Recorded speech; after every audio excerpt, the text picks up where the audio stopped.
Most people live in a world that is so restricted with laws and patterns and traditions and precedents and policies that it is a natural instinct for man to seek some escape from the domination of outside circumstances. He has found in the material world that when he tries to go against prevailing policies of his time, he places himself under heavy penalties, and after a while he accepts the domination of events. But this does not mean that in his heart and soul he has not preserved the desire for freedom. We all have a sort of feeling that there's a wonderful world somewhere, or a wonderful time ahead, when we can do as we please, where circumstances will not curtail us, and we will not be forced eternally to conform.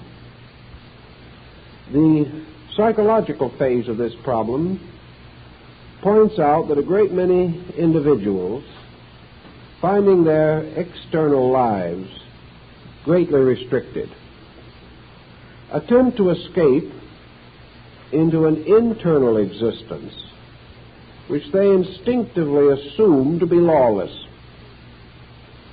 Most persons entering into their own internal psychology feel that in this area they should be able to do as they please.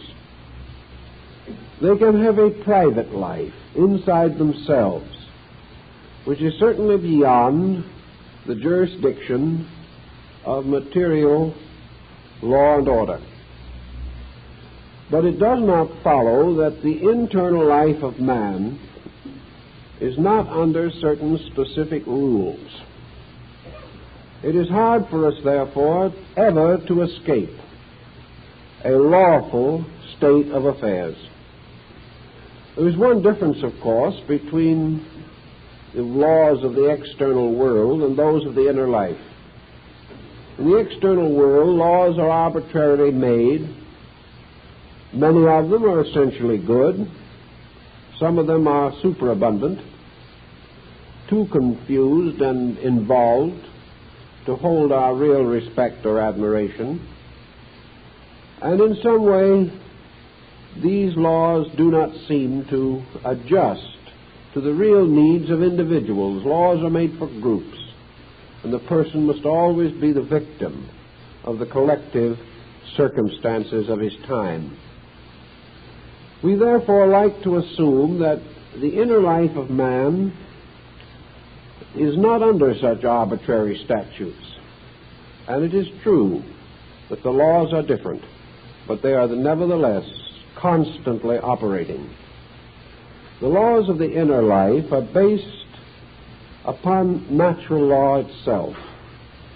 These laws have never been amended or passed upon by physical legislators. They have never been subject to debate. There have never been any filibustering in this area. These laws are man's most immediate acquaintance with the great pattern of universal procedure. So man, going inside of himself, must trust himself to universal law, just as man on the outside must adjust himself to man-made law. Going in, therefore, into this inner area of subjective existence, man learns gradually that his emotions, his thoughts, his ideas, and his opinions are all of them subject to a kind of supervision.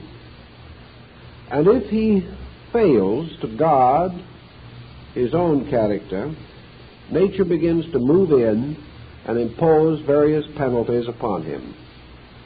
In old religions, penalties were divided into two classifications.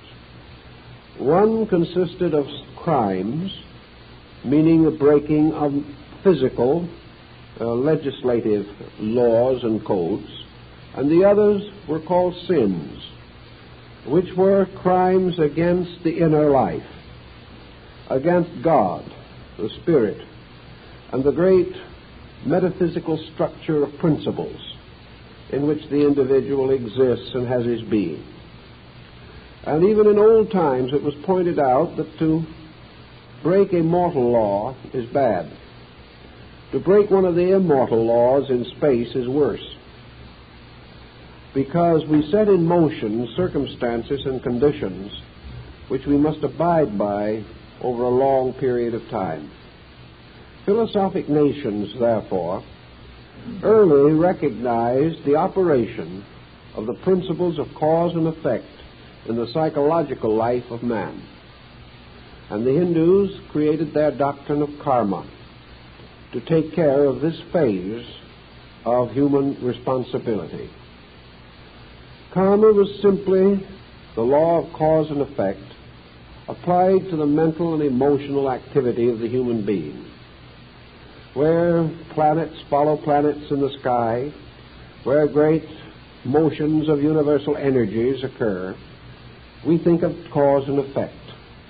Where the individual comes into some pattern of penalties due to his own conduct, this is still cause and effect, but we call it karma, because we apply it more to the moral life, to the activity of an intelligent creature. Naturally, the law of karma depends upon one factor, namely that man has the power of personal decision. If man was not capable of a moral action, if he was not capable of choosing a course of conduct by a free choice of his own conscience and his own consciousness, there could be no karma. Yet his body, nature, and all the parts of him would still be under the grand pattern of cause and effect.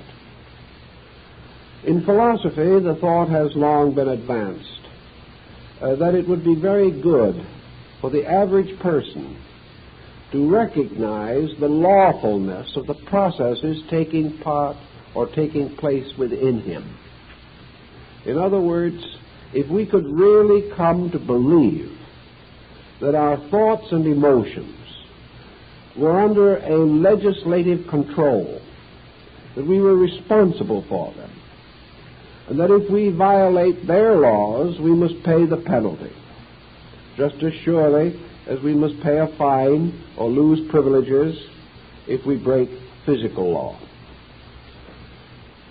To recognize that this strange, scattered, confused pattern of our feelings could be under a pattern of law is a little difficult for the average person. He senses very little organization in his own inner life. He would like to have it. He knows it is possible. He believes it would be good, but he still doesn't exercise the processes which would bring it about.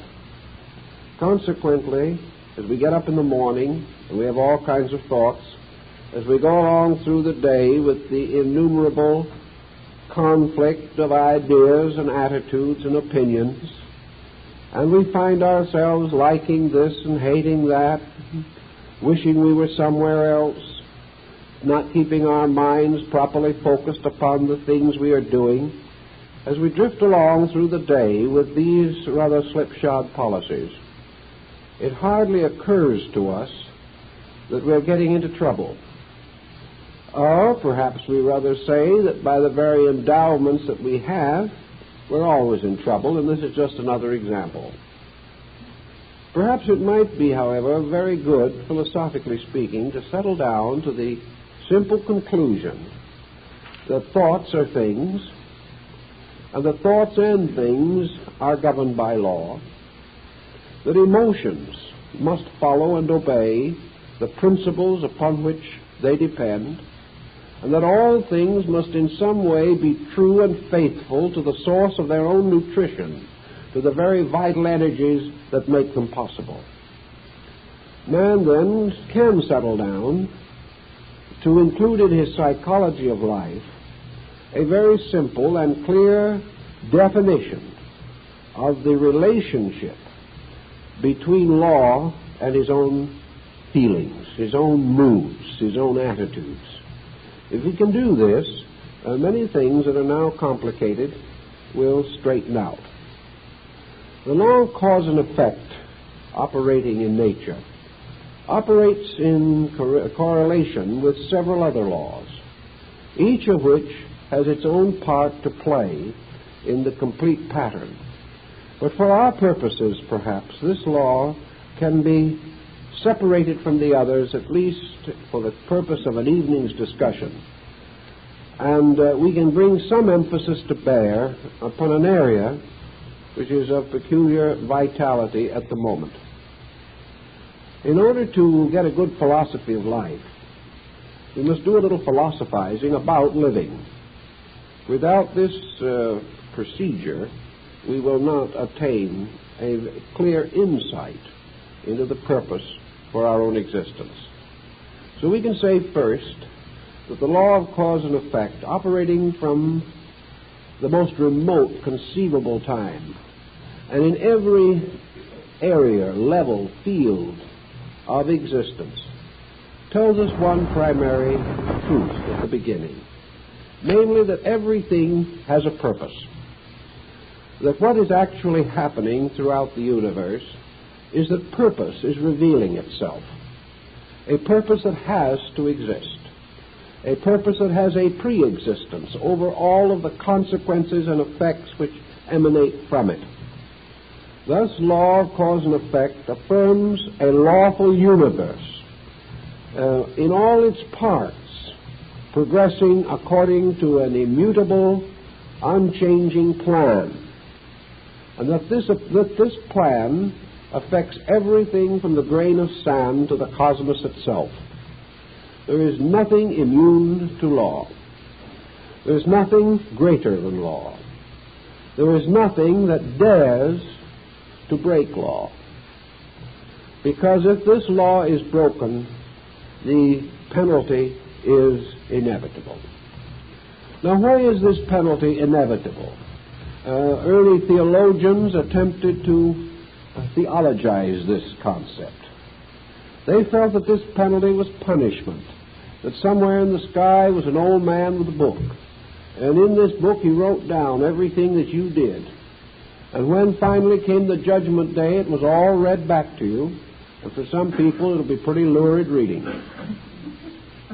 This, however, was a rather childish approach to it.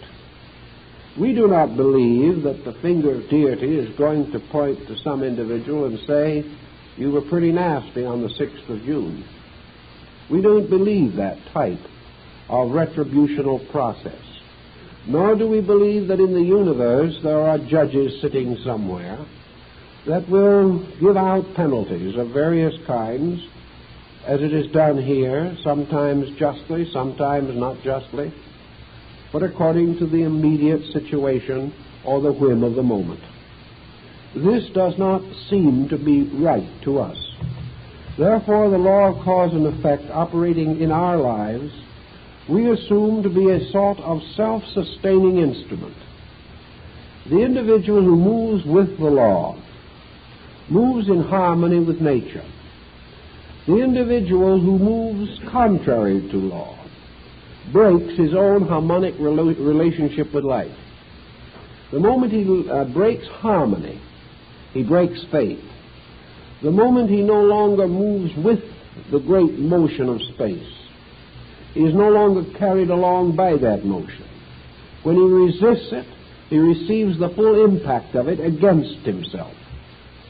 So that the person who breaks laws simply breaks pattern, deprives himself of the great motions which would carry him painlessly to a good destiny. Instead of obeying these principles, moving with them, he tries to move contrary to them. He violates them in some way. This violation does not cause an entry in a ledger in the sky. This violation simply causes a resistance in the patterns around him. He finds himself not supported by the universe if he breaks its rules. And if he loses this support, he loses every orientation that he possesses. Now, the average person does not break faith utterly with universal patterns because he doesn't even know how to do this. He simply makes small mistakes. These small mistakes would naturally have small penalties, and they do. These penalties are very often nothing more serious than the minor accidents of small children who are foolhardy or who lack the patience or the industry to accomplish something well. One of the ways in which man has to learn is by means of coming into occasional conflicts with natural law. He has to gradually experience his way into a constructive association with nature. Animals and all these lesser creatures, although largely dominated by instinct, also proceed by trial and error. Trial and error is a way of life which must be lived by persons who are not aware of the full rules of the game.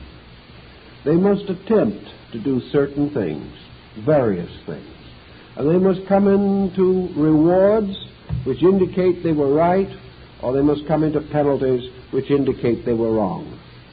This process is constantly going on, and within a reasonable area of normalcy, this pattern is expected by nature, is accepted, and is nature's own way of instruction. But man, unfortunately, is not always sensitive to the lessons with which nature provides him. We find individuals making the same mistakes through a long lifetime. We find that some folks just don't learn from what happens to them. These, of course, when they become on the level of human beings, not only have the advantage of the operation of law in their own lives, but they can study the operation of this law in history, in the development of arts and sciences. For in every art and science, we are in the presence of immutable laws, principles that must be obeyed if we wish to attain a certain end. If the musician does not obey the rules of harmony, he will not create great music. If the mathematician does not fulfill the laws of his science, his formulas are unsound, and arithmetic loses its meaning as an instrument in advancing life.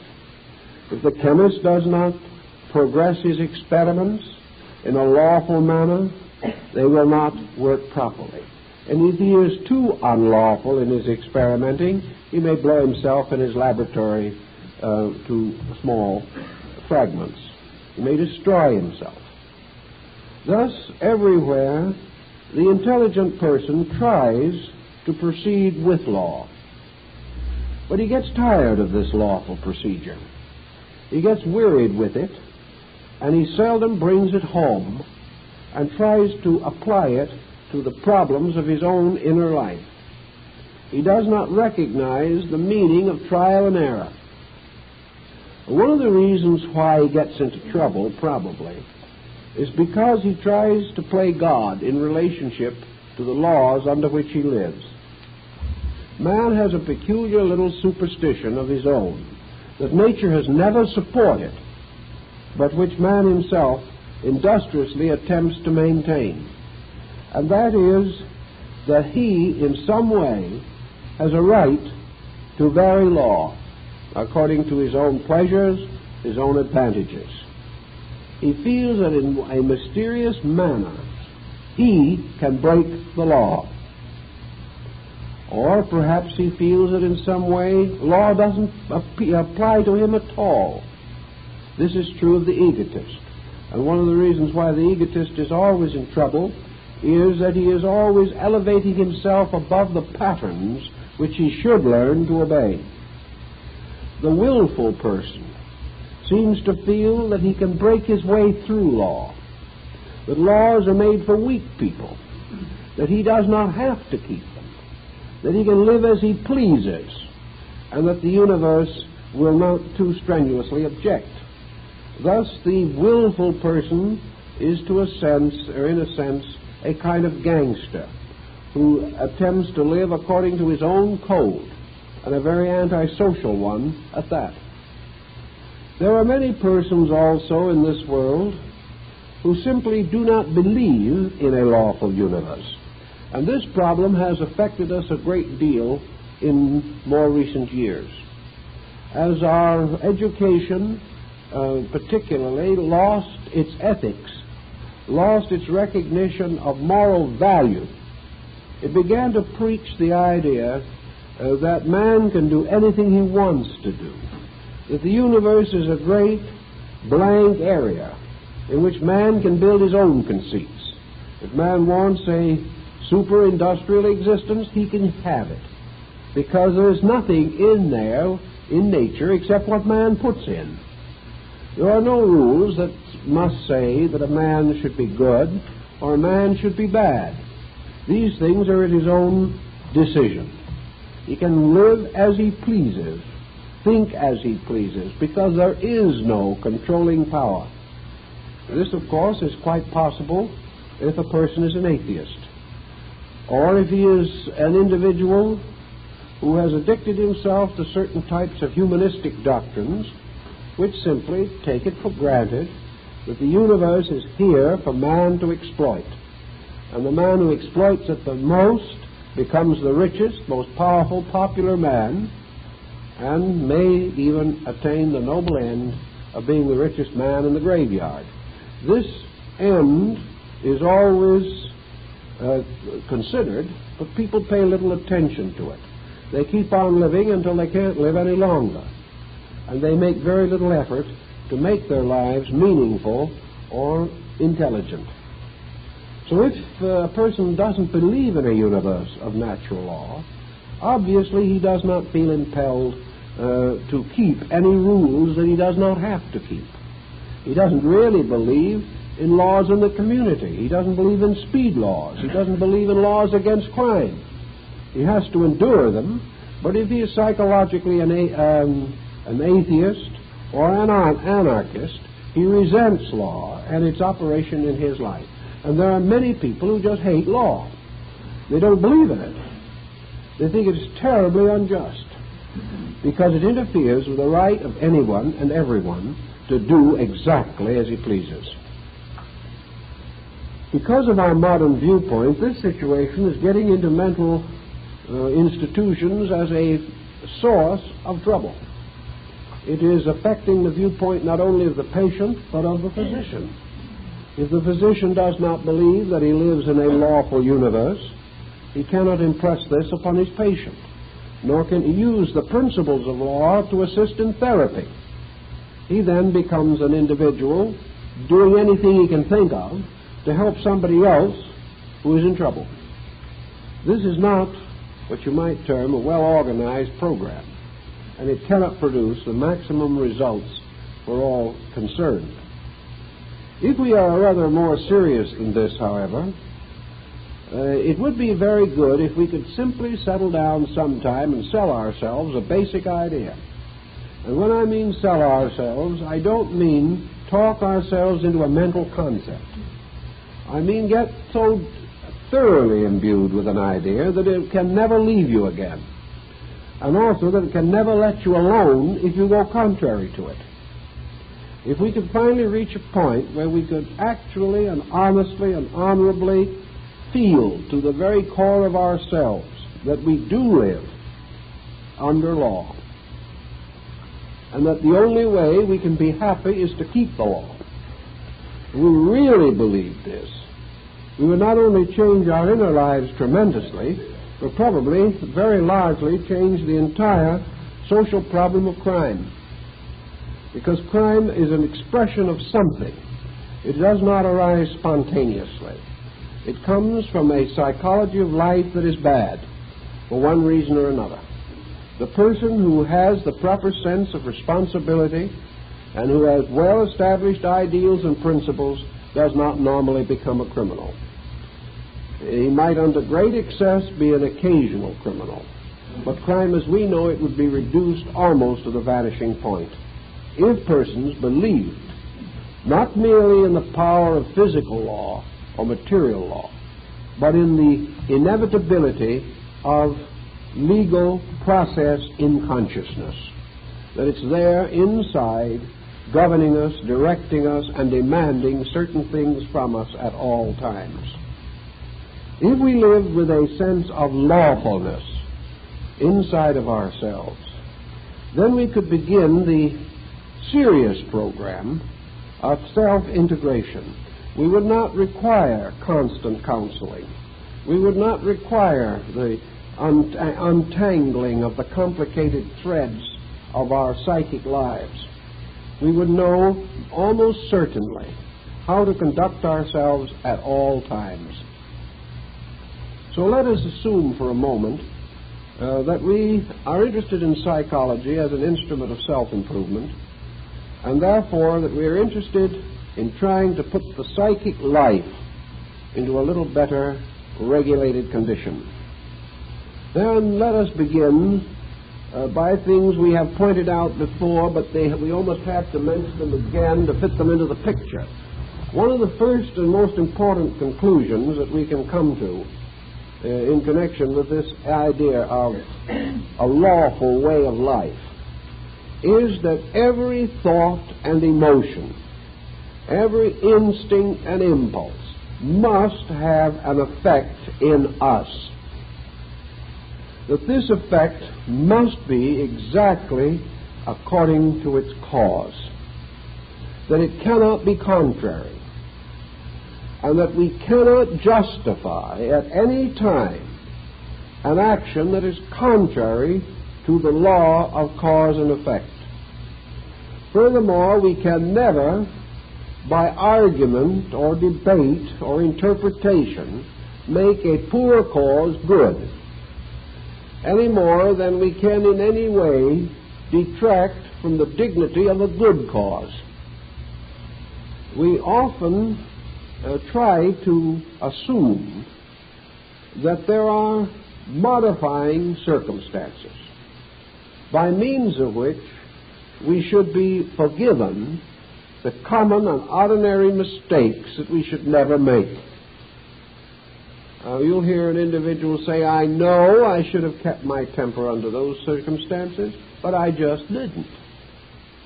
But of course, I had a tremendous amount of provocation, and therefore this provocation should seemingly justify this emotional intemperance. If the circumstances are bad enough, it is therefore right for us to do wrong. This is common thinking. If the temptation is great enough, it is the temptation that is to blame and not ourselves.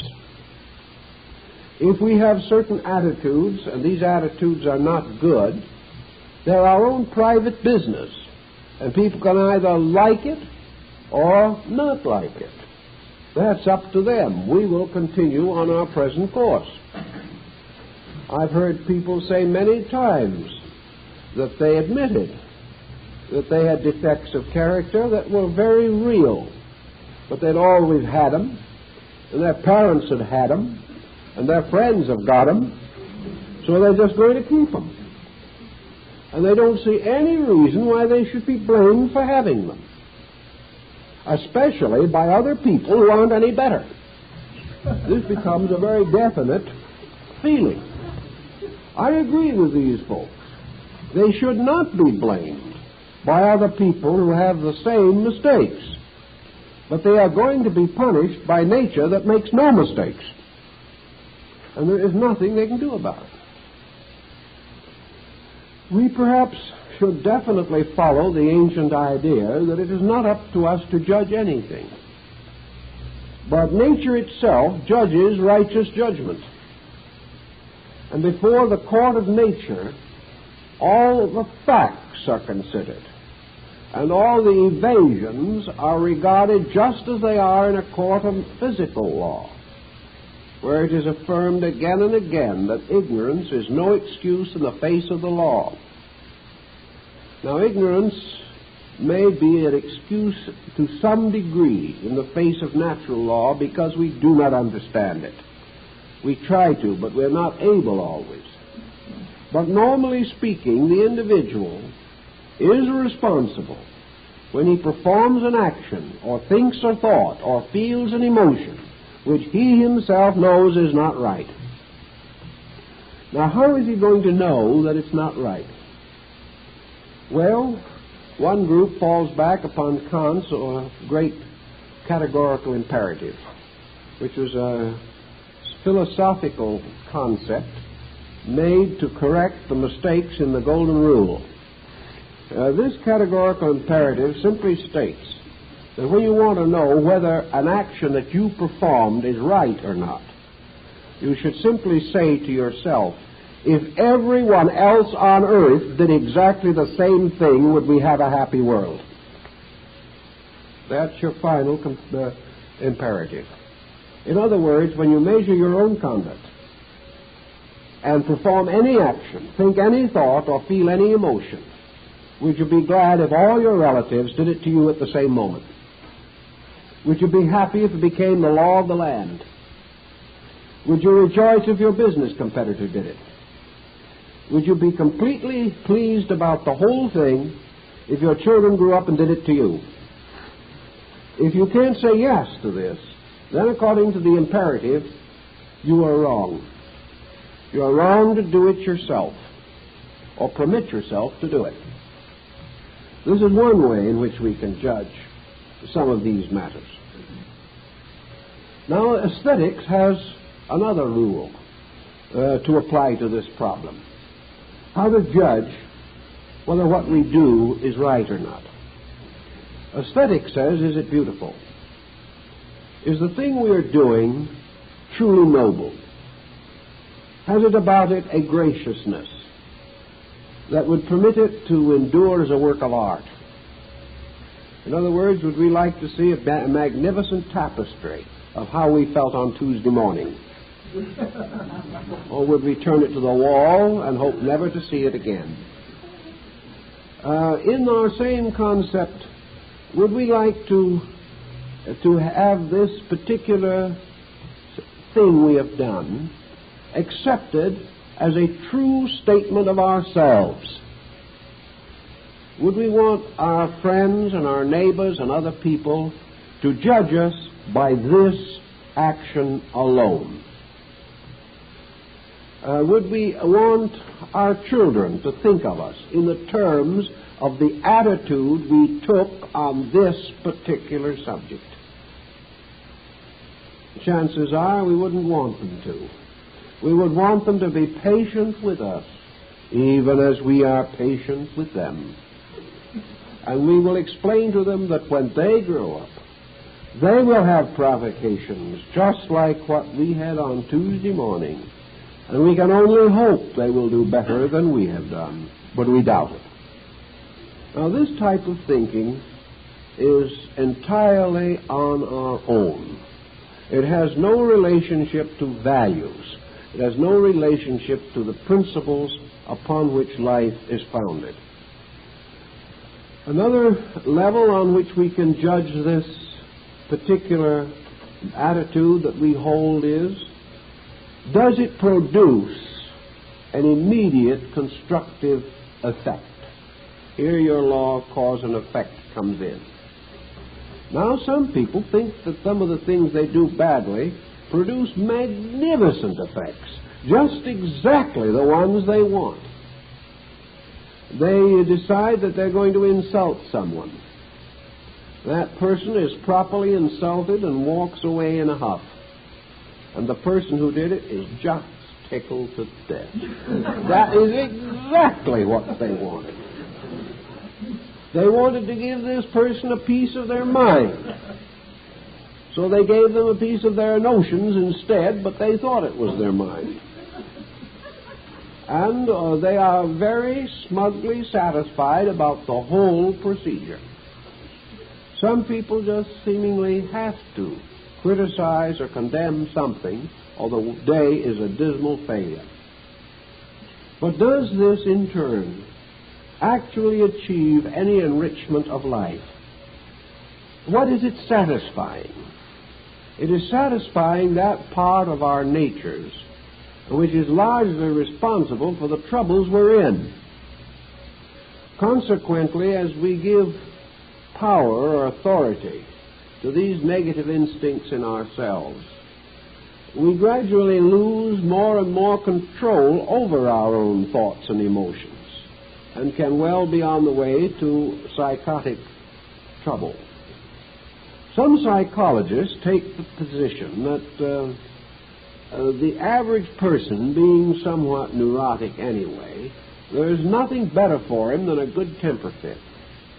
If he gets good and mad at something and sort of explodes, he's going to feel a lot better. I doubt this very much. I don't believe that a temper fit is a solution to anything.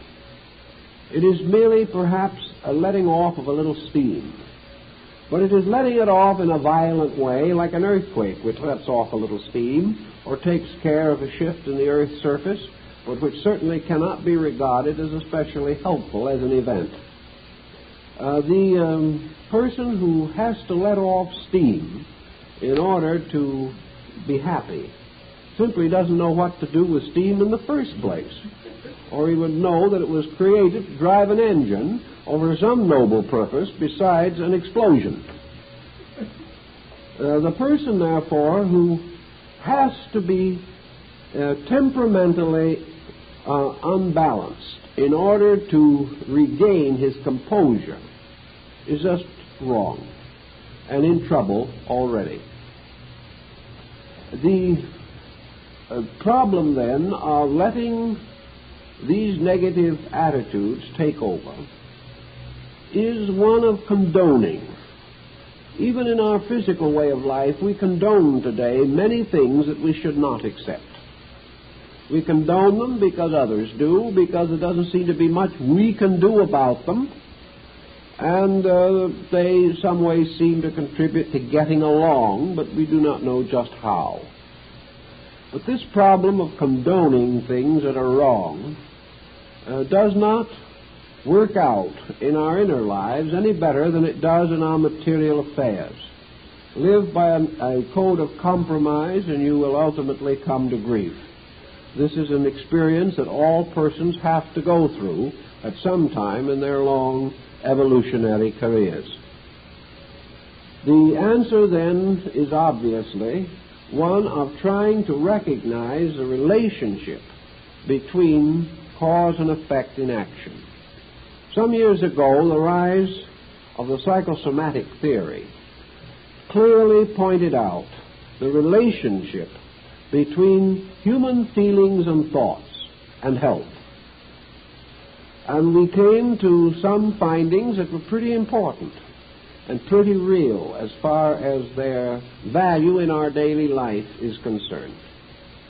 Perhaps some of the very ancient peoples were wiser than we have ever given them credit for being, in their contention that nearly all sickness was sent by the gods in punishment for error.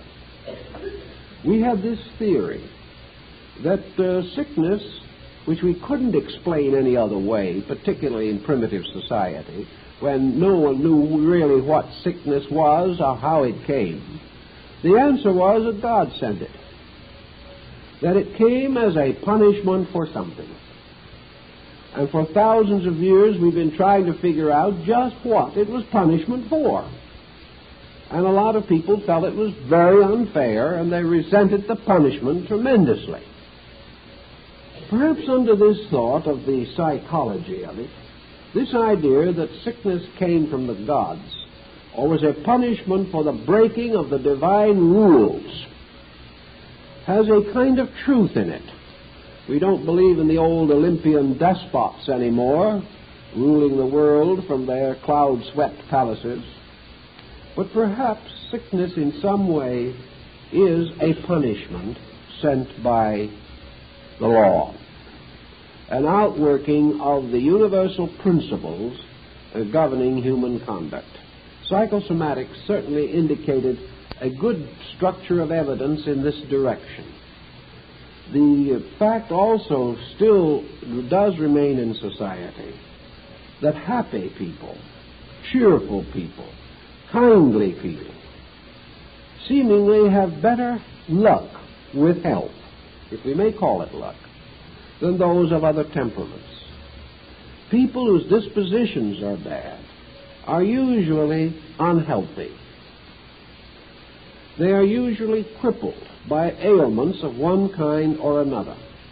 And if these ailments are not of the body, they are of the mental and emotional structure itself. And persons who break the laws governing the use of thought and emotion are almost obviously penalized.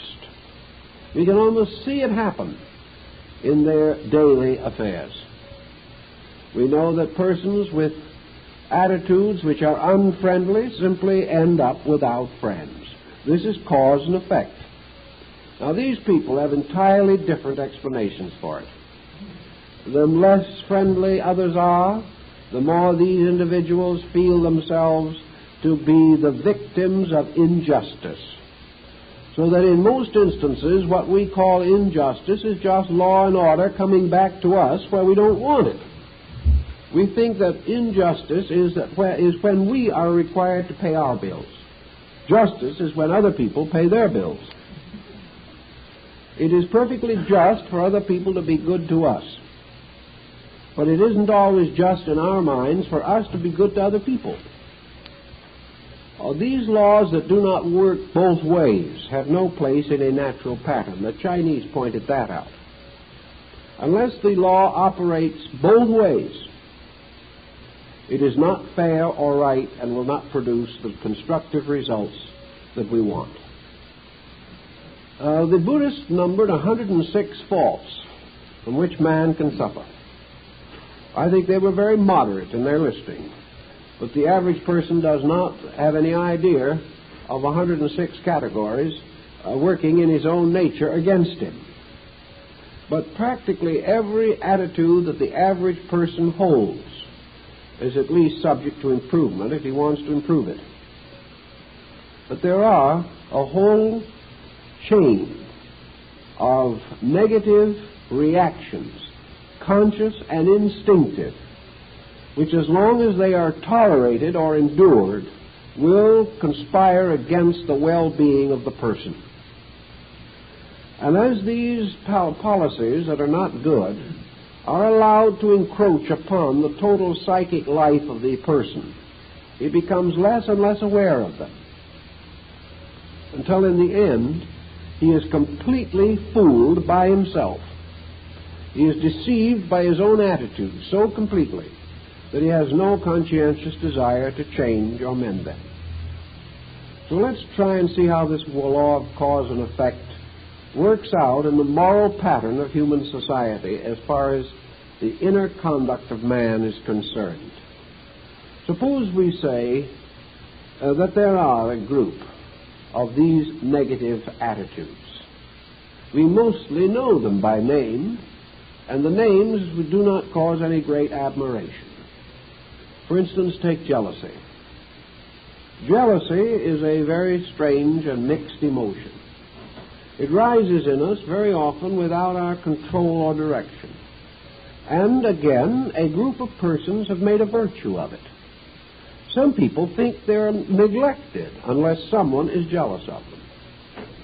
I've heard a good many young families in which the wife has stated definitely that if her husband wasn't jealous of her, she'd leave him. There's a pleasant thought. In most cases he obliged, I think, but then after a while, if this kept up, he might have had to work pretty hard to oblige. But many people think unless others are jealous of them or possessive of them, that they are indifferent. And this situation causes jealousy under certain conditions to be regarded as a serious offense. Under others as something practically entitled to receive the crown of martyrdom. It all depends upon the circumstances. But nature says no. Jealousy as an emotion is wrong. Jealousy is the perversion of an emotion. All perversion is wrong. Just as surely as a man thinks, so he can worry. And worry is a misuse of mental energy. Now, there can be thousands of reasons why we worry. But if we worry, we break the law. Now, this is pretty stiff thinking, and it would make an awful lot of lawbreakers. But the fact remains that nature expects us to worry a little. Nature has supplied us with some very special materials in the form of endocrine secretions, which we can call upon in terms of worry. It also has provided us with natural secretions to call upon when we become afraid, which is another negative emotion. Nature knows that we're going to fall under these pressures sometimes and to some degree. And there are probably a half a dozen times in the life of the average person where it would be very difficult, if not impossible, for an individual with our allotment of understanding not to worry. But these incidents do not constitute the chronic worrier. The chronic worrier has long ago used up all natural defense. He has exhausted all natural support that might come to him in time of emergency, just as the coward has used up all of his fear resources. He is simply an excessive example of a negative attitude. So the worrier who worries about everything is a lawbreaker. He is going into a negative relationship with himself, which breaks the basic laws of mind. He is going into negative relationships with other people. He is creating a minus quantity in his own psyche. He's creating negative habits with which he must later live. And if he worries long enough, he will have plenty to worry about. Nature will take care of providing him if he insists on developing that faculty. And he will ultimately come to grief, because worry will produce a gradual disorientation of his psychic nature and degeneration of his physical resources. He is just not permitted to get away with it. And you can say this for every type of attitude you have. Now, the same is true in what we call basic constitutional attitudes. Most persons are born with a disposition which other people wish they didn't have. But we don't seem to know much about what to do about it. We are born with prevailing tempers and tendencies. Some people become emotional easily. Others are quiet regardless of pressure or circumstances. Some hold grudges naturally, others just do not. Some become tremendously excited over small matters. Others do not rise to these occasions at all. There are all kinds of basic temperaments. And these different temperaments are largely differentiated according to their dominant excesses. A temperament that is particularly tempestuous we may call a choleric disposition, a fiery nature. And the ancients recognized four natures: fiery, earthy, airy, and watery, corresponding to the elements. And the earthy nature was the one that was always somber and a little bit on the sad side of things, and gradually ran into very materialistic fears about its own survival. The watery nature was the one in which there was a great deal of vacillation of temperament. The currents of life were constantly moving, and the individual lacked stability.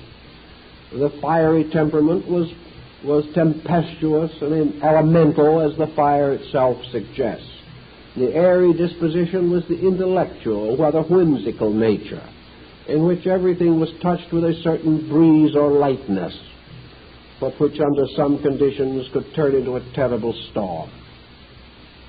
So these temperaments were recognized. And as we are born with them of these factors, we grow up with them from childhood. and accept them to be natural and normal and quite reasonable. In fact, they are no longer temperaments, they are ourselves. We are these things. And because we are these, we do not think of changing them or really desiring to particularly. We assume that they are proper because they are us. They are our own natures. But if any of these patterns are not good, they're still going to lead into trouble. And as the psychological situation gets more extreme every day, we have to begin to work a little with some of these problems. And we're going to have to work with them in the near future and in the years that lie ahead. Because at the present time, great strain is being placed upon our integration by world affairs. The average person today is being tested more than he realizes by the circumstances around him. He has many opportunities for fear, he has many opportunities for worry, and he has quite a few opportunities for hatred. We are finding it very easy to escape from the small degree of control that we had over ourselves in comparatively placid times. So we are being tried. We're being weighed in the balance. And a lot of people are being found wanting. In fact, most people are found wanting something, if the truth were known. But actually, we are found without an adequate amount of internal resource. We are found becoming panic-stricken, worrying about things excessively. And in this worrying state, we almost feel a little patriotic. If we really can get ourselves into a stew about something, we are taking a serious interest in life. If we come up with conclusions that are no good but indicate a tremendous amount of intensity, we are supposed to be thoughtful people. But this strain that is coming to us is going to reflect in our psychology of life over many years that lie ahead. And either man must meet strain with internal integration and growth, or he will break under that strain. And society as a collective will fall back into savagery simply because it is unable to stand the pressure of conditions upon an immature internal life. Nature sometimes has to play it that way. Nature has its end, and that end is one and one end only, namely that man shall fulfill the purpose for which he was created. And as far as we can tell, we don't know the ultimates of these things, but as far as we can tell, the purpose of man is to unfold the tremendous power within himself and become truly aware as a conscious being of the reason for his own existence, the purposes for which he was fashioned, the laws governing him, and the nature of the great universe of consciousness with which he shares through the conscious parts of his own faculties. In other words, man is to grow infinitely and indefinitely towards a magnificent achievement which is a complete integration of his entire consciousness. Perhaps if he achieves this end, he shall truly be like the gods, knowing good and evil. But in any event, nature is trying to perfect him, to make him every day better, wiser, nobler, stronger in real values. And nature keeps on pressing this point relentlessly. And nature punishes every individual or every process which would hamper, restrict, limit, or delay this achievement, and is constantly observant of these processes. Allowing man his trial and error procedure, nature still demands that he learn something. That this trial and error shall not be a continuous cycle of accidents, all meaningless, but that gradually the individual will learn what he shall do and what he shall not do. And the wise man, having learned these things, does what he should do. Nature's plan is just that simple. yet its very simplicity baffles us and outrages us because of the innumerable personal attitudes we are capable of holding and which we feel that we have a perfect right to exercise at any time. In the study of man's integration, we know that man can be subject to two evils, and that these two evils, as Pythagoras pointed out 2,600 years ago, are the evils of excess. Now, excess is either superabundance or deprivation. Excess is imbalance always. That which is too much is unbalanced. That which is too little is unbalanced. A man who has too much is a plutocrat, and his problems are according to his possession. The man who has too little is unable to provide his natural needs or to live in proper dignity with other human beings. So these excesses represent causes, continuous causes of trouble. Now, in man, excess is nearly always present. He measures his emotions in terms of their excesses. When he is happy, he is very optimistic. When he is unhappy, he is very miserable. And he alternates between these polarities continuously. When he is virtuous, he is just overloaded with it until it becomes almost intolerable. When he lacks it, he becomes a scoundrel that no one can admire. He has lost the golden mean, the concept of moderation. Wherever there is an excess in our nature, it will lead us into excessive action. And nature does not function by excess. Excess itself is wrong, because nature realizes that excess always leads to a tangent, that an excessive situation always forces the possessor of it into a conflict with life. And this conflict of life means that he will ultimately be tossed back into the stream of life, wounded and bruised by the experience. Therefore, the person who has any excess in his nature must first begin to achieve moderation. What he cannot control completely, what he cannot prevent entirely, what he cannot dominate wholly, he brings into line through moderation. If he must worry, he will worry moderately.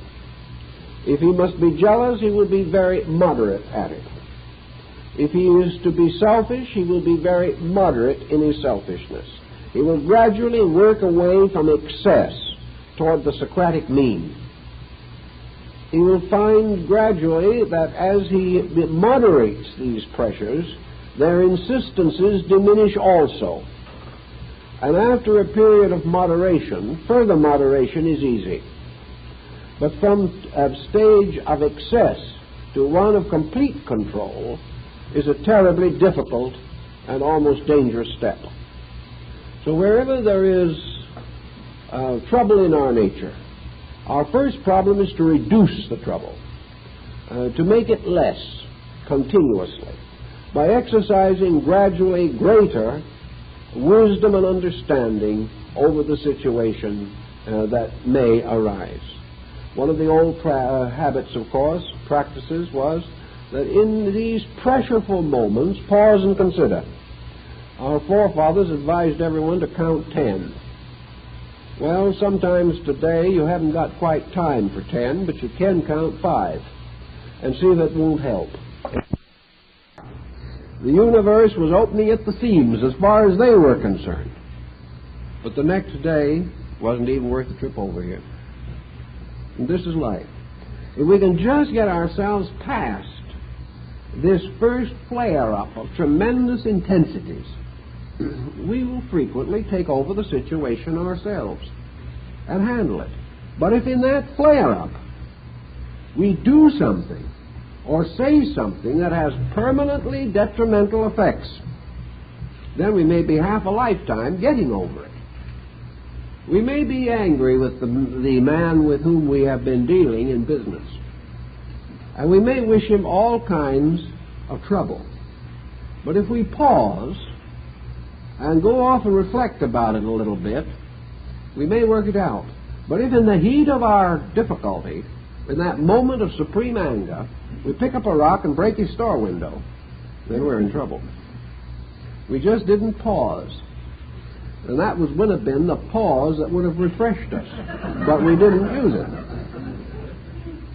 So we got into trouble. And in the moments of emergency, it isn't always the thing itself, the emergency, that gets us into trouble. It is what we do about it in the heat of an emotional pressure. It is not the magnitude of the original event. It's what we have done to bruise, injure, and enlarge that event that perhaps becomes the big problem we later have to handle. So wise persons have begun to recognize the importance in psychology of gradually gaining a certain calmness, a certain ability to meet even serious situations with some personal integration. I knew a person who did pretty well at that. Tragedy struck their family, and a very near and loved one passed on. This person stood up through the funeral beautifully. So beautifully that the relatives thought that they didn't care for the deceased and had absolutely no human sympathy. Everyone else was weeping copiously. And self-control was regarded in this case as a fault by people who'd never had it. Actually, the person who didn't do the weeping was the one who paid all the bills for the sick person. The others did the weeping, but nothing else. This situation recurs continuously. And we do sometimes have to stand a certain amount of criticism if we integrate. People expect other people to fall apart. If they don't, it's an insult. We resent the composure of those persons who are able to handle situations better than we are. But this is one kind of resentment we will have to get over. It is not any good for the other person to compromise his own principles and try to please everyone. One way that the ancients had of approaching this problem was to quietly sit down by a retrospectional exercise and through a process of meditation or contemplation to put the laws of nature into the incidents of life. If at the end of a day we can take 5 minutes to try to find out what the day meant, or if we can occasionally tear ourselves away from the television long enough to sit down and say, what did I learn from this thing that I've just gone through? What did it really mean? And try to get underneath this grand blanket explanation that you may have arrived at, namely that you were simply being made to suffer unjustly, and try to find out what it all added up to. Why did the things happen? How did you fail? How did you contribute to an unhappy situation which you have just passed through? And how are you going to make something good out of the consequences? There is no book in the world in which we can learn more than the book of our own lives. We all have mysteries of things that have happened, good luck, bad luck, strange and involved circumstances. We've never really straightened them out. They've never become the source of new courage or strength to us. If we would sit down and think them through, perhaps they would. We could gradually learn what these things have meant and how they prove the operation of universal law. If we look back over a long lifetime of unadjusted activity, we can at least get a picture of what unadjustment does to us. We cannot look back over a poorly lived life and then contemplate the result as favorable. It cannot be. There may be some things we did fairly well, and for these we have had some rewards. And this is also important, because it points out although the law is a general law, Its operation is as specific as every incident in our own lives. We may have been unpleasant to everyone we know. This is in the law, and it sits there as a record. But we were good to a cat, and that is also in the law. There is a record of it. We were on the wrong side of every question, perhaps, except one. But that one, on which we were on the right side, has also produced its own unique result. Consequently, we are not simply hit over the head with a club in a collective punishment for everything that we do. The life of the individual is a mixture of things done in varying degrees of rightness and wrongness. The consequences are therefore also a mixture. The reason that every day we live is a mass of confusion is because it does represent the total of the confusion which created it. So if today isn't quite the kind of a day you most enjoy, then it is due to the mixture of the various factors of psychological activity which have come down in their varying degrees of development to now. And here they are as the sum total of their own past, presenting themselves as strength or weakness in our immediate activity. If we will study a little while these various factors in ourselves, we can see the operation of the law. And if we go through a long experience study of this nature and come out without the discovery of law, we have just been kidding ourselves. Now, one thing that's hard for most people is to be that honest. They don't mean to be dishonest, but it's just very difficult for the average person to intelligently estimate his own mistakes. He will either deny them utterly and insist that the world was against him, or else he will take on the attitude of a penitent, consider that he is a worm, worse than nothing, and that he doesn't deserve anything better than cosmic flagellation till the end of time. Again, a creature of excesses. He simply cannot sit down and weigh and estimate himself as he might a stranger or another person. He cannot say, in this I was just about right, and in that one I was certainly wrong. He can't do this quietly. Every time he was right, he kind of gets egotistic over the thought of it. And every time he was wrong, he either tries to talk himself out of it or goes into a deep despond over the whole thing. He simply cannot think these things through straight. He has to mix them, confuse them, emotionalize them. And as a result, justice evaporates. The facts are not observable or notable to him. So it's a hard problem. It takes a little discipline to get this thing started right. But it can be done. And it will pay off very heavily in improvement of life and conduct. Let's put it in another way, because this might help to clarify things. If you think that you've had a run of bad luck, that just problems seem to be getting bigger and bigger, that things just seem to be going less and less as they should, this sort of suggests a little self-examination. Are you developing some unusual psychophysical symptoms? Are you subject to strange ailments that defy scientific analysis? One of the most common things we hear from people who come for help is, I've been to the best doctors who say there isn't a thing the matter with me and I'm absolutely miserable.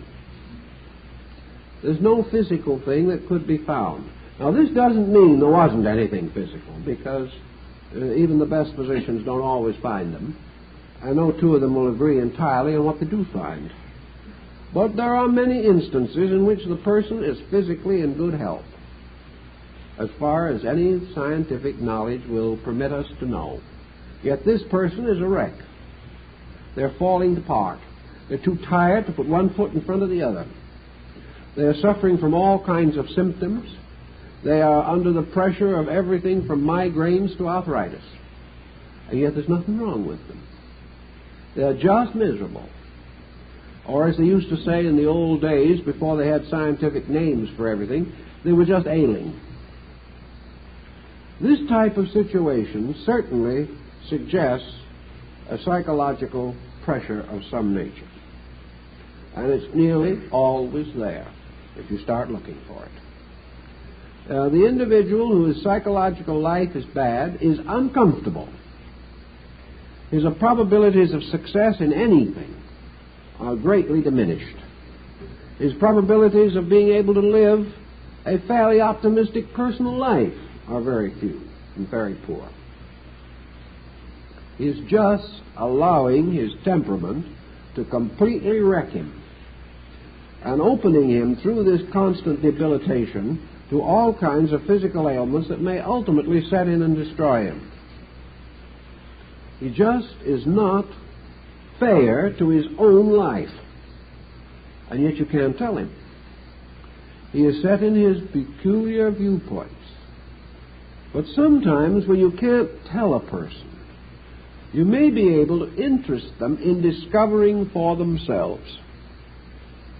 Anything you give to another person is advice, and most folks resent it.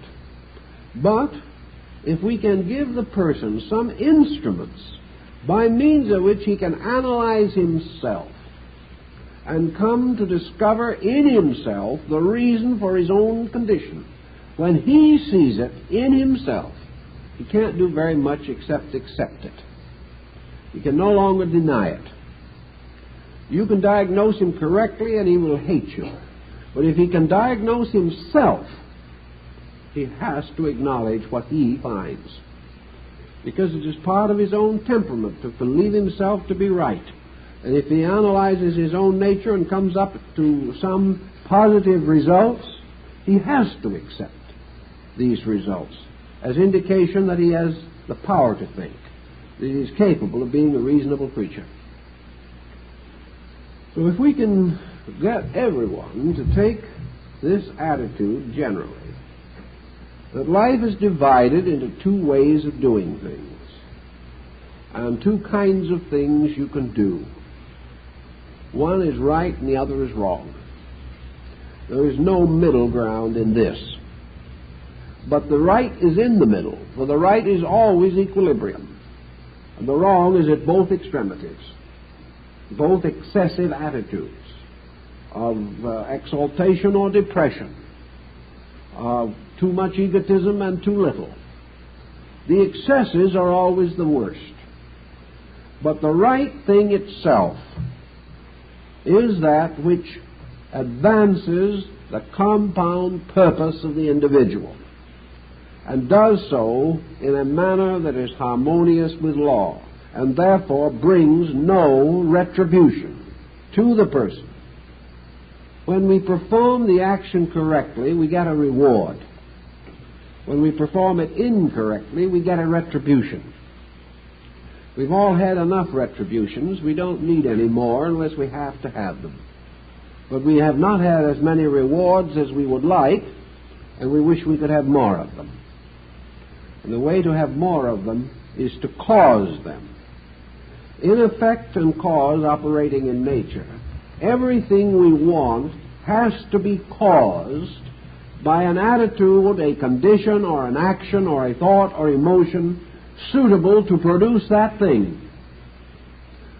Causes have a certain similarity with their effects. They also are consistent in being related to the inevitable consequence which follows them. If we wish to have a peaceful life, we must cause it. And how do we cause a peaceful life? By performing all actions necessary to ensure the peace of life. We must set up the pattern. If we should inherit from some ancestor 40 acres of good farmland, we might sit back and say to ourselves, now we will have a fine crop of hay. But if we do nothing with the land, it will not long produce anything. It is the industry with which we work the 40 acres that determines whether or not there'll be any hay. It is exactly the same with man. The Bible parables are very wise in these things. What we sow, we reap. If we sow the whirlwind, we reap the whirlwind. If we sow corn, we will have corn. If we sow wheat, we will have wheat. If we sow nothing, we will have weeds. There is just no escaping these principles. So whatever kind of life we want, assuming that it is a proper and right life in itself, that life we must cause. For this life of intended purpose will not cause itself. We cannot simply wait with the full assurance that in time these good things will come. For between us and this time that we think of will be a large interval of other things that are not good. If then there is any condition in life which is not agreeable, we must cause its correction or removal. If there is some good goal that we know is right, which is apparently remote, we must bring it nearer by causing it. And in each problem we must bring the cause to its proper fruition. And having set a cause in motion, whatever it is, we must accept without grief or grievance the result of that cause we have set in motion. Man has the right to create a cause pattern. But once it is caused, he loses control of it. It becomes inevitable that it will produce some effect. Now, he may go to work on this cause soon after he starts it and attempt to modify it. And if he works hard enough, he can modify it. But he must cause the modification. If he does this, he will cause the modification of the effect. But everything has to operate according to a pattern of planned purpose. If then our life is not what we want, we have to decide what we want and cause it. If we are wise people, we will want that which is good. If we are unwise people, we will merely want some gratification of something that has been denied us. If we choose the wrong goal, we will be penalized by getting what we chose, and then finding we cannot endure it. And this has happened many, many times. Therefore, nature will teach us in this way. If our goal is unworthy of us and we attain it, it is not worth its cost. But if it is right and proper, then we can build by gradual intensification of our own determination. Now, the proper goal that people who are really thoughtful and wise should be working for is this goal of internal integration, the bringing of the nature together in peace. This is the most important thing there is, that man should be able to live with himself, that he should find in his internal life a strength, a dignity, and beauty that are greater than any stress from the outside, and that through the gradual development of this inner dignity, he will also gradually gain access to the universal principles which we call life and God and truth. Thus, the purpose of the person is to grow into a true human being. A true human being is a humane being, a being in whose nature the graces of life have found their maturity. That this person is the ideal character with which literature and art and religion and philosophy have been decorated. He is, or they, this character is the symbol of the truly good person, good in all respects and parts, and enjoying the courage and the wisdom, the understanding, and the gentleness of true greatness. This is the being that we would like to be. and we have to begin to cause it. And we cause it by doing the things that produce it. If we want to be wise, which is one of the most necessary elements, then we must cause wisdom in ourselves. If we want to be kind, we must earn the kindness in ourselves. Whatever we wish to bring to bear upon this archetypal being, the creation of which is the creation of the transcendent one in Chinese philosophy, we have to bestow upon ourselves these virtues by acquiring them and then building them into consciousness. If we are inept in everything and cannot make a decent living, then we go to a business advisor. He tells us to learn to do something well, may give us an aptitude test to find out what we can do best, and then suggests we go back to school or go to night school and a trade school or by correspondence or by some means get the training that we need. This is in order that we may be adjusted economically here. In order to be adjusted psychologically inside of ourselves, we must then find our needs and settle ourselves to gaining those attributes and powers without which we cannot function adequately. We have apparently certain endowments. We call them gifts. These gifts are the conscious attainment we bring forward from the past. Upon these gifts we must build. These constructive endowments we must expand and develop. But we have also brought with us a load of unfinished business. And this also has to be faced. Now, what are we going to do then with the emergencies that arise in spite of the fact that apparently we have not immediately caused them? That these emergencies are remote things. Buddha would have called them, of course, the gradual gathering up of the loose ends of karma. And in this gathering of loose ends, we are continually confronted with circumstances that appear to be irritating, appear to be difficult, and perhaps even tragic. Nature is, however, not testing us in the ordinary sense of the word. It is simply bringing to focus causations which are real but remote, because causes and effects move in cycles of various sizes. Some causes and effects have their results in terms of minutes. A certain cause will have its effect in 2 hours, 4 hours. That thing we ate for dinner will have its effect within 3 or 4 hours. Poison will have its effect in 2 or 3 minutes. Whatever the cycle of this law may be, the effect will follow the cause, inevitably. But some of the effect cycles are much larger than the average life of the person. Therefore, he brings forward a great many larger cyclic life problems, which often result from large cyclic patterns of mistakes, such as too many people are building right now, where a whole generation goes, for example, to the excess that this generation has gone to in worldly comforts and conveniences, and has attained these at such a complete sacrifice of moral and ethical principles.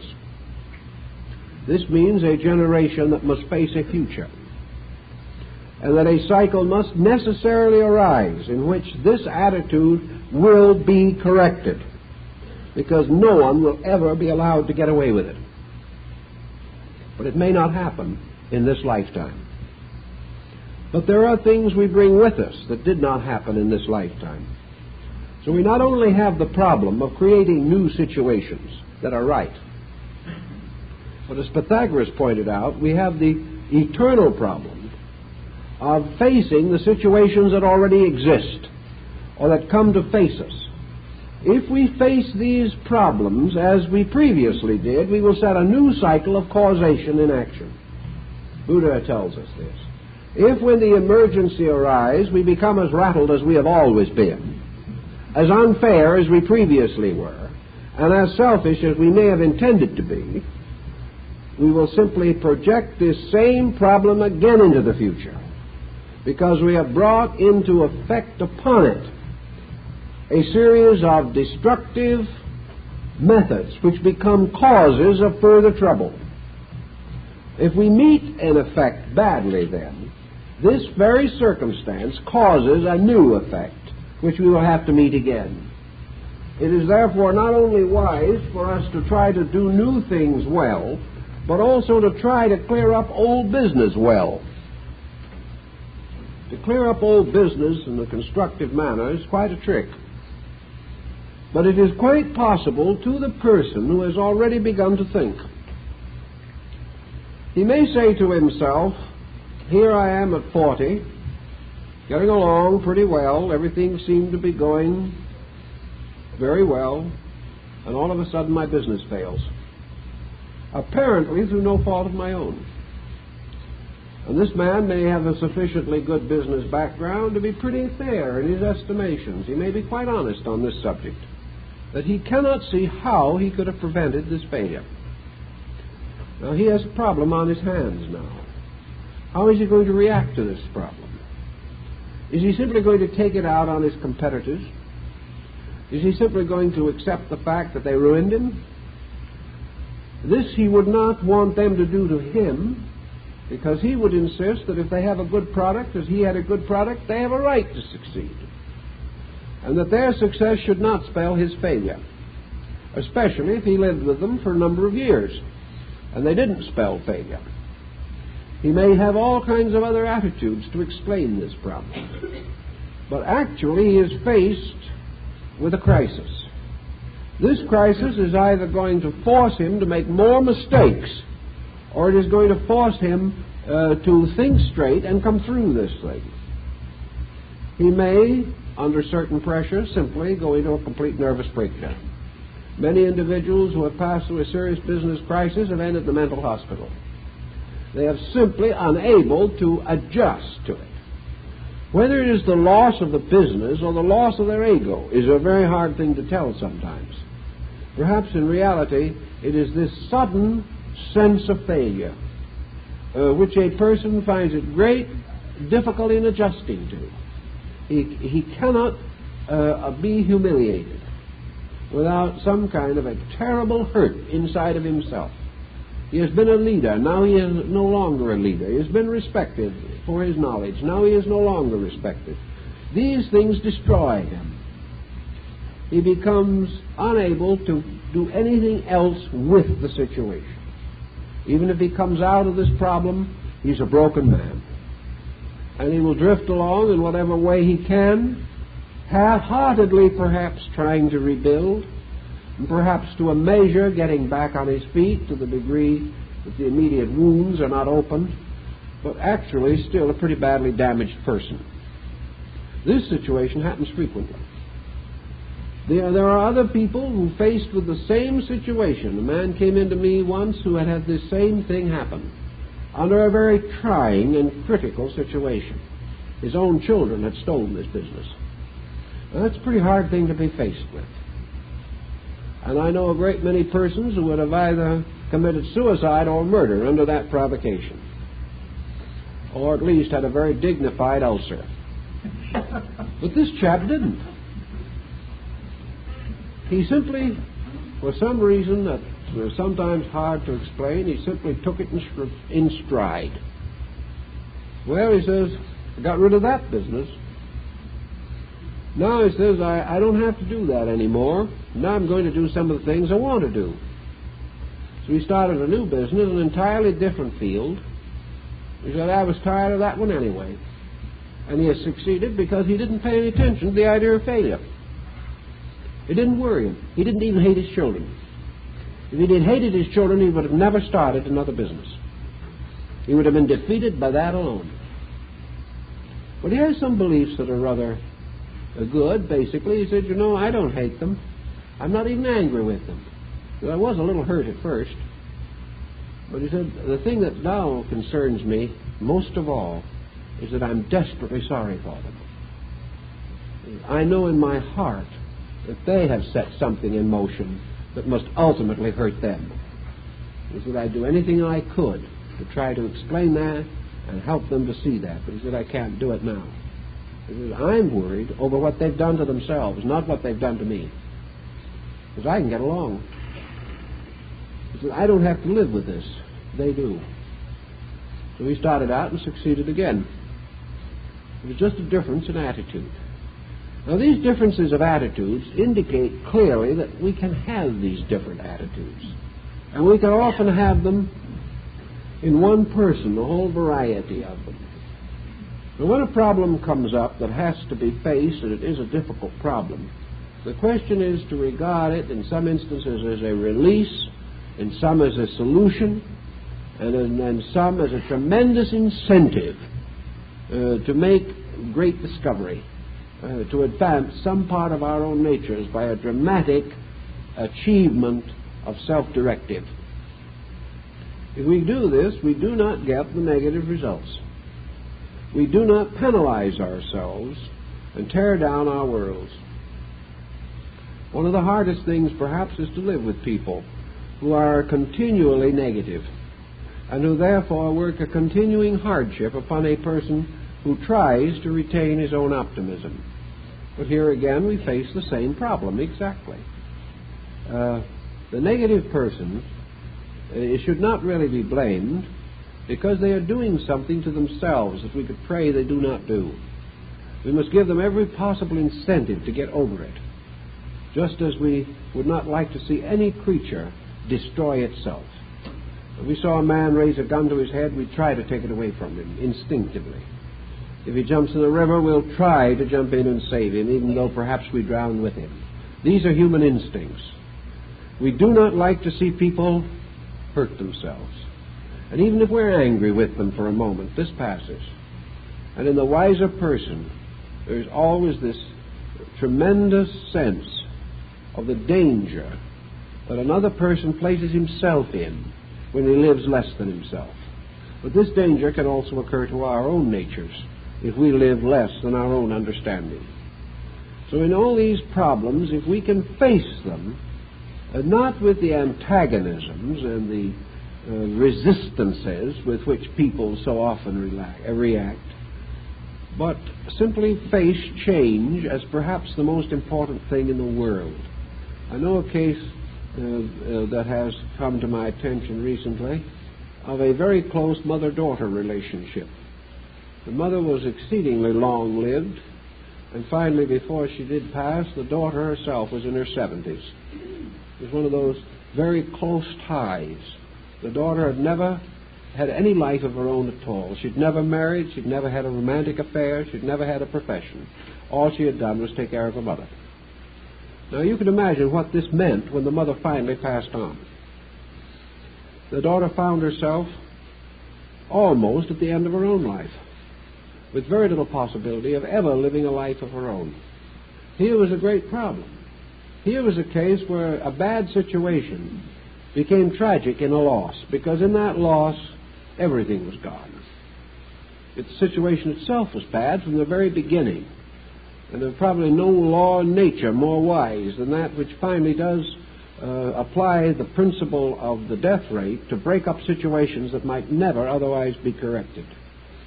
And here's this person now facing life, facing it very unfit for life, and yet basically a wonderful person, as a self-sacrificing individual like that must be. It's very idealistic, but not integrated. No clear vision of how to stand on her own feet. Obviously, under the situation, she wouldn't have had much opportunity.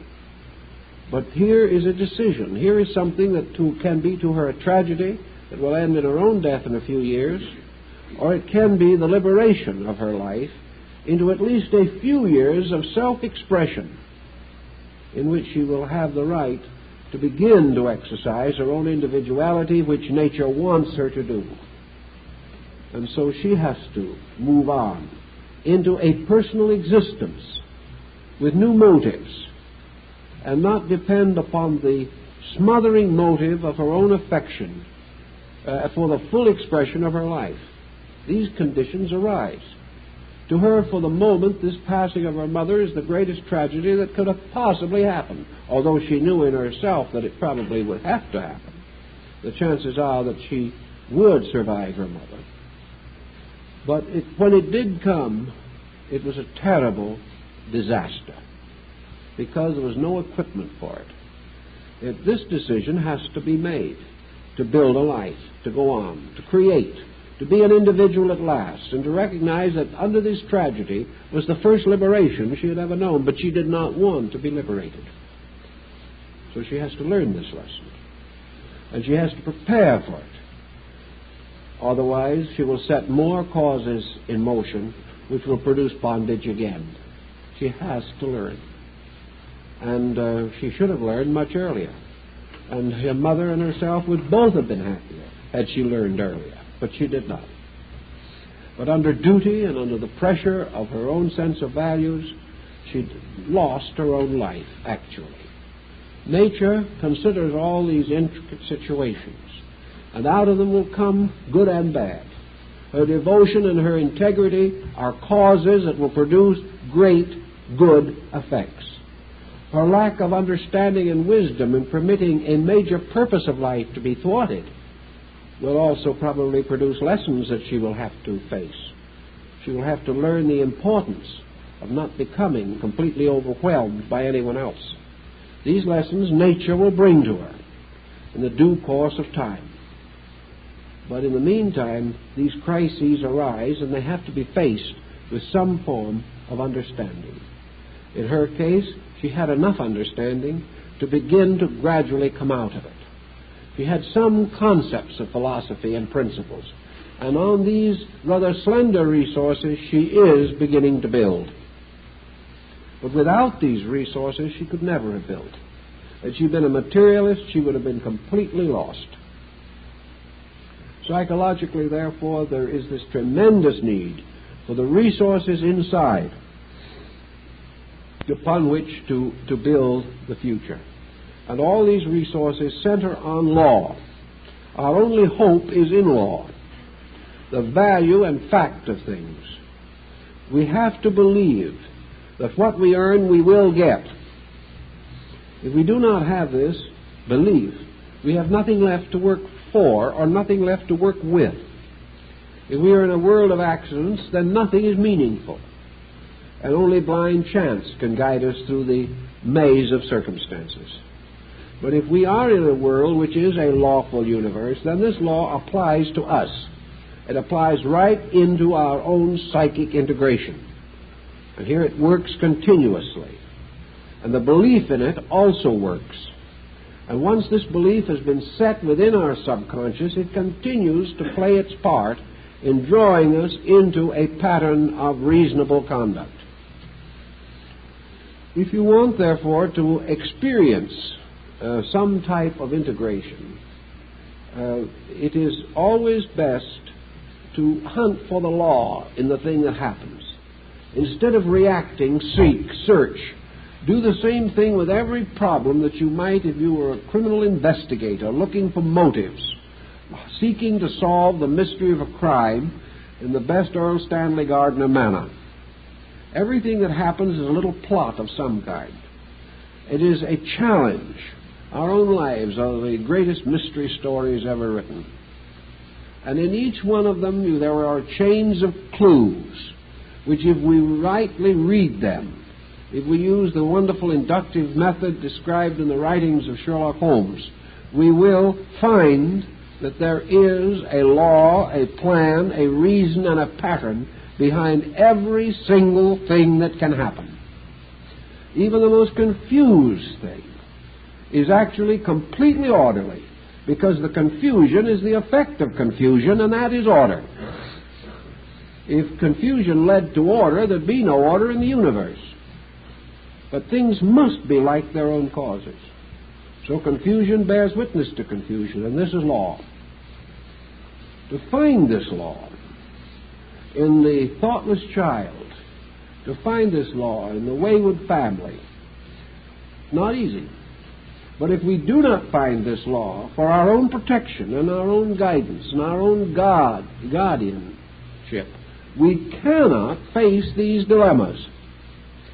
Oh yes, we'll survive them somehow, but we'll survive them with alcohol, or we'll survive them with ulcers, or with mental breakdowns, or with broken homes.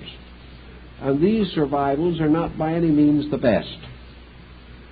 To survive them with dignity, that is truly proper to a human creature, we must inwardly work from a pattern of principles. These laws have to be sought out and found. And one, of course, of the most simple explains and explanations of all law is that two wrongs will never make a right. Therefore, any reaction that is wrong to an action that is wrong makes two wrongs. This is hard because we feel that a wrong action justifies another of a similar kind. Yet, as we learn from the Beatitudes, this is not the way Jesus taught it. He taught us not to return evil for evil, but to return good for evil. We can't always do it. How many persons really, honestly, can return good for evil with a full heart? Very few. They may make a kind of a mental exercise out of it. They do it in the sense of duty sometimes, from a sense of self-centeredness in others. They think there's a great dignity in suffering thus virtuously, but from a real, honest motive, because in our hearts we are really sorry for the person who does evil, because we know what they are doing to themselves, and therefore our first thought is to save them or help them, not to be angry with them. Can we do it? Yet if we cannot do it, we cannot keep the law. If we return evil for evil, we simply now set in motion another chain of circumstances that will bring a new evil to us. Because this new cause is an evil plant, a weed, a poisonous or noxious plant, which we have sowed in the earth of our own psyche. Someday that one will grow and poison us again. We cannot escape the result.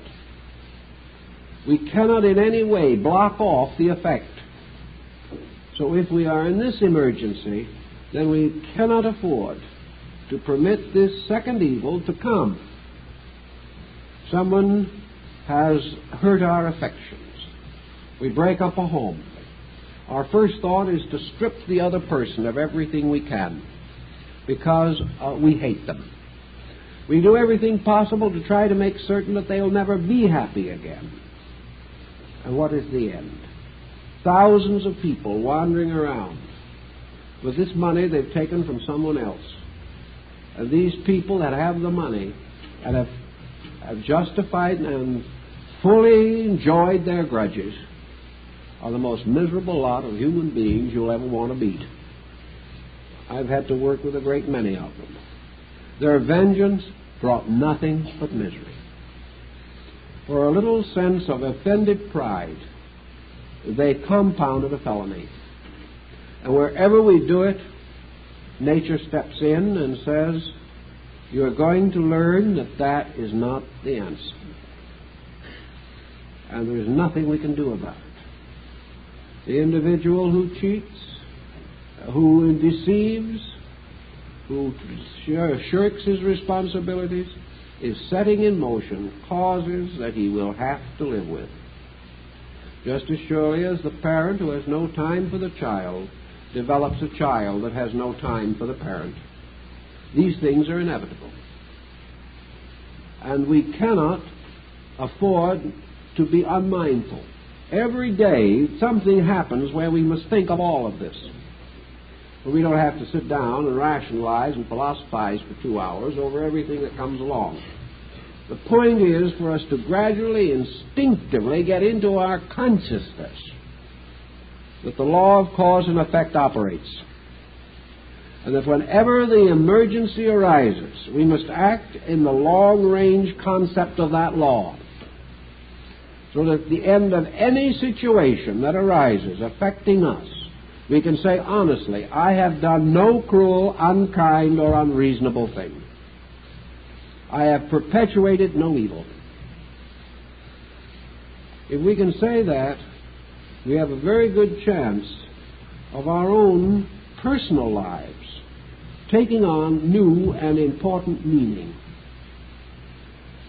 One problem we have all the time is fixations of this nature. People have a grievance.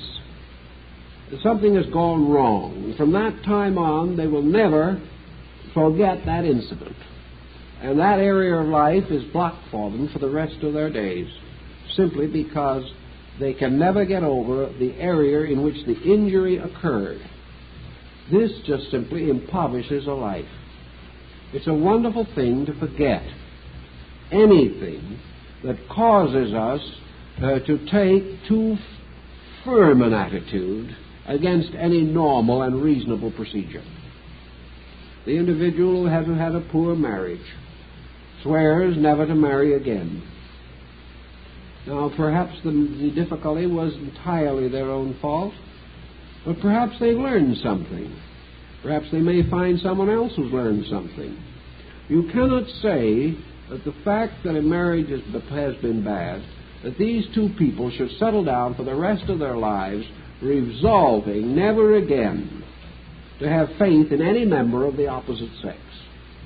This is just an attitude that thousands of people stew in. But they're cutting themselves off from necessary experience, because nature says it's better to have a bad time than no time. It's better to have difficulty than do nothing, because difficulty always gives you an opportunity to solve something.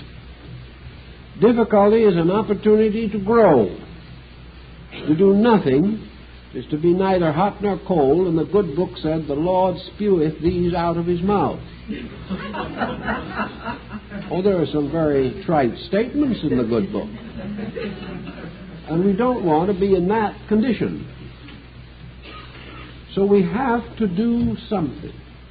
And if we cut off our attitudes or our areas of interest with some dramatic mental block, we're again setting a cause in motion that is going to produce an effect we will not want to live with.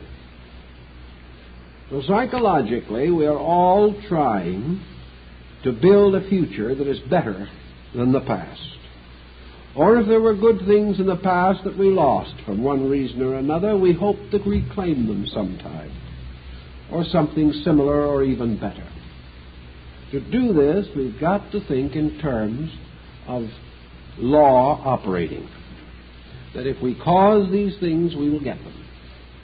And that we cause them by opening ourselves generously to experience, and at the same time developing the character which will permit us to handle experience and handle it constructively.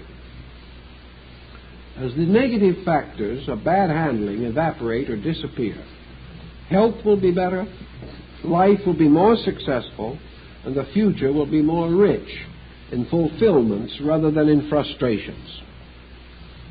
Wherever we fail, we suffer to some degree. And we must fail if our causes are wrong. Therefore, we are bound to be ultimately disillusioned in that which is not true. In the main point, then, in our remembrance of the law, is that the formulas of psychological therapy are not like bottled medicines. We do not solve the mental sicknesses of people with formulas.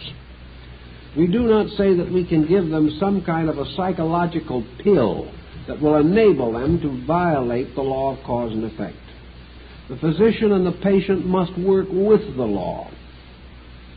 The patient must be taught to know that the physician perhaps can assist him in an emergency, but nobody but the individual himself can conquer his own temperament. That if he does not make these adjustments, if he does not begin to set better causations in motion, no scientific skill in the world can keep him healthy or happy. He gets out of one complex and falls into another. He must correct the cause. And what we all want to do every day, as much as we can, is set up the causation of a beautiful, constructive, valuable life. And we do this only to the degree that we are able to practice beautiful, constructive, and valuable policies and keep constructive attitudes perpetually operating in our conduct. If we do this, we have a right to believe that the law will protect us. and thousands of years of history and hundreds of millions of human experiences have proven that this is true. That if we follow and obey the rules of nature in mental and emotional conduct, as in physical, we shall enjoy the peace and the tranquility and the poise and the friendliness which obedience brings. For in keeping the rules, we make ourselves the best kind of people that it is possible for us to be. Well, time's up, folks, and thank you very much. Oh, I have an announcement I have to make.